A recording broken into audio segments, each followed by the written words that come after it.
horn player said. "Little man, my name is Jimmy Wesley. You can call me Mr. Jimmy." "Yes, sir." He pointed at the younger men.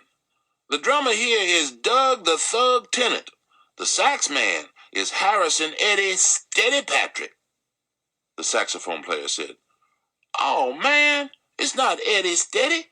It's Steady Eddie Patrick." Mr. Jimmy said, "Uh-huh. And on trombone, we have Chug Doo-Doo-Bug Cross, and the palest member of the band on piano is Roy Dirty Deed Breed." He shook his head again and said, "Lord knows why these young musicians can't just leave the perfectly good names their mamas gave them alone, but for some reason they can't. Anyway, fellas, this here is Bud. What was your last name, Bud?" "Caldwell, sir." "This here is Bud Caldwell. He's going to be our guest over at the Sweet Pea for dinner. Y'all say hello to the little man and make him feel comfortable." The thug said, "What's the word, Bud?" Dirty Deed said, "How you doing?" Doodlebug said, "Welcome, little stuff." Steady Eddie said, "Good to meet you, my man." I said, "Pleased to meet you." Mr. Jimmy told them, "All right, he'll ride over with you four. Me and Herm will meet you there."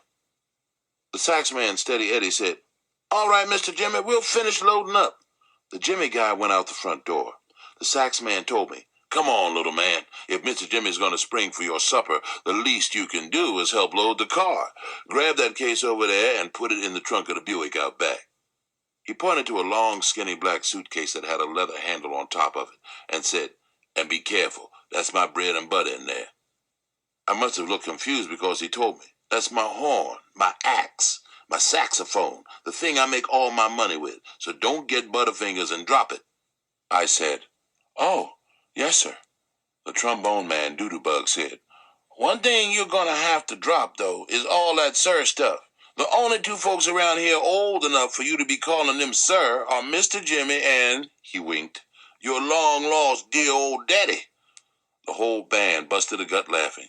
The thug guy said, "I'm going to let you in on a little secret, my man. I think the only reason Mr. C is denying he's your daddy is because you went and hurt his feelings."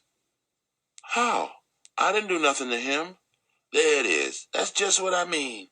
Here you two are getting together for the first time, and you didn't show the man no love." He looked over at Doodlebug. "Bug, did you see any love being passed from this boy to his daddy?" Doodlebug said, "You leave me out of your nonsense." The thug kept going. "Shoot, man. Seems to me like you should give the man his props. Seems to me like you should have given the man a whole lot more affection. You see, I know Mr. C better than most folks do. I know that beneath that cold-hearted, evil, wicked, nasty, mean—" Doodlebug said, "Don't forget Cheap. Cheap's got to be in there somewhere." The thug said, "You know Cheap's right up high on the list. But as I was saying, beneath all that festering nastiness is a tender, kind, loving human being. Why, I'd bet you dollars to donuts that he's outside right now sitting in that packet sobbing openly about how you shunned him. When you get to the Sweet Pea, rush right up on him. Give him a big hug. Yell out, 'Daddy!' Then plant a big, juicy kiss right on the top of his shiny bald head.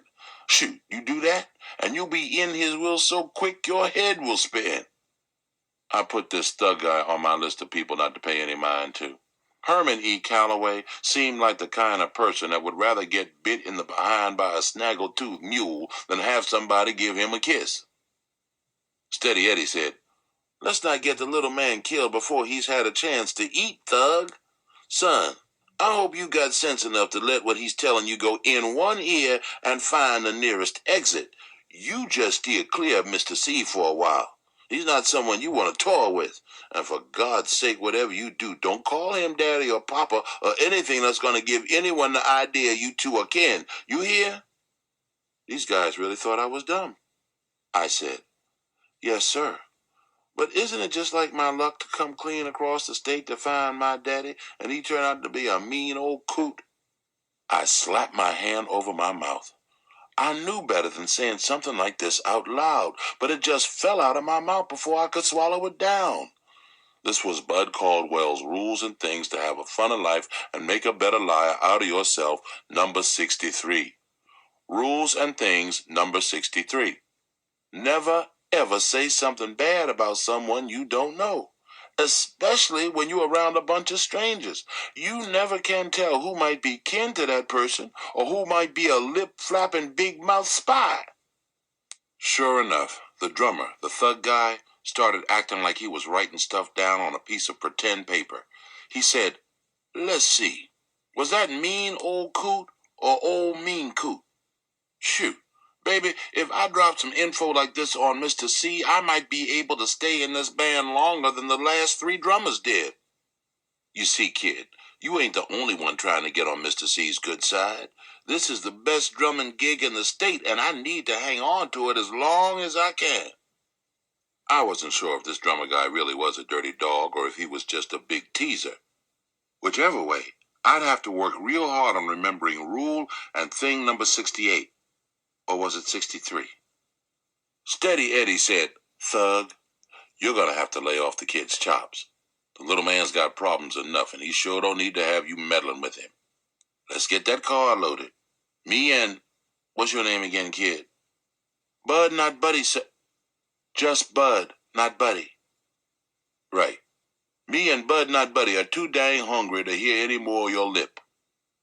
Of all the dusky devastators of the Depression or the Nubian Nights, Steady Eddie is my favorite. We loaded a bunch of funny-shaped black suitcases into the trunk of a big old black Buick, then climbed in. I got in the back seat and sat between Dirty Deed and Steady Eddie with my suitcase on my lap. Doodlebug got behind the steering wheel, and the thug got in beside him.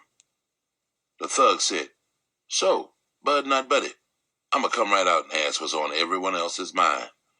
How'd you find out Mr. C was your daddy?" "My mother let me know." Thug said, I ain't trying to be funny, and I'd never play the dozens on no one, but let me ask you, was your mama, how can I put this? Was your mama as old as sand when she had you?" Steady Eddie said, "Man, leave the kid alone. You got no call to go prying into his life." I never minded talking about my mama, so I told the thug. "Yes, sir. She was pretty old when I was born." Thug said, "Shoot, I knew she had to be either old or crazy to have anything to do with that man. How old was she? 80? And was she blind?" I said, "No, sir. She was old, but her eyes didn't go bad yet. She was 20 when I was born, and she was 26 when she died." That news always kills any conversation you're having with grown folks. The dusky devastators got as quiet as some mice with bedroom slippers on. The only sound you could hear for a second was the keys cling-clang-clinging up against the metal dashboard as Doodlebug turned the car into the front of a little house that had a sign saying the Sweet Pea on it. The thug said, "Things is hard all over, ain't they?" Steady Eddie said, "You're all right, little man. You're a tough little nut. I like that. Most folks your age would be bawling their eyes out if they got teased as hard as that fool drummer was teasing you. But you ain't even close to crying, are you?" I said, "No, sir, I don't know why, but my eyes don't cry no more." Steady Eddie said, "I like that. My eyes don't cry no more. You mind if I borrow that? That sounds like a great name for a song." I said, "No, sir, I don't mind at all." He reached over and rubbed his hand over my head and said, "Yeah, you're all right, little fella. And don't you worry none too much about the thug. Mr. C changes drummers the way most folks change their drawers. What you see in that front seat is a man on borrowed time." The thug said, "Oh, man, what did you hear?" Doodlebug cut the car off and said, "All right, gentlemen, that's enough. Let's go stuff our craws."